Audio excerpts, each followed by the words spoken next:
I had a letter from Sarah, who wrote to me this week about her sister-in-law, who is a nurse. And I quote, "She has sacrificed her health for the caring of others. She's had a pay freeze for the last 5 years. Only her dedication and passion for her vocation keeps her going. Why is this happening?" We recognise the sacrifice that they and others have made over the last 7 years.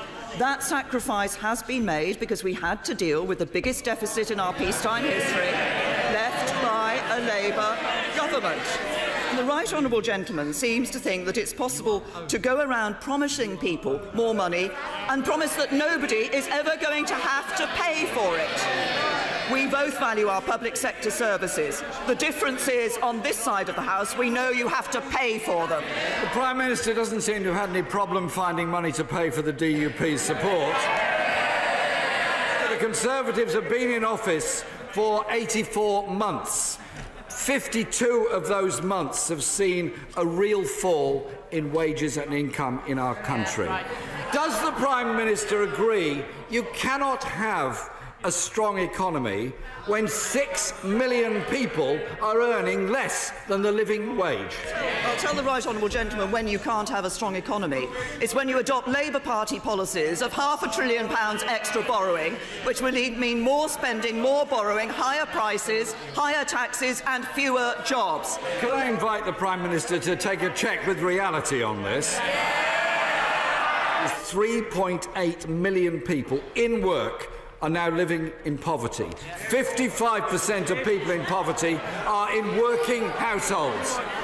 Why doesn't the Prime Minister understand that low pay is a threat to an already weakening economy? The best route out of poverty is through work. That's why it's so important that over the last 7 years we have seen 3 million more jobs being created in our economy.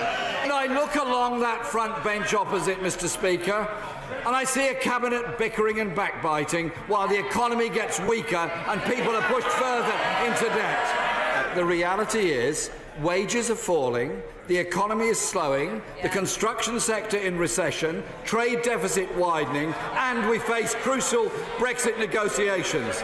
Isn't the truth that this divided government is unable to give this country the leadership it so desperately needs now to deal with these issues? The reality is that he is always talking Britain down, and we are leading Britain forward.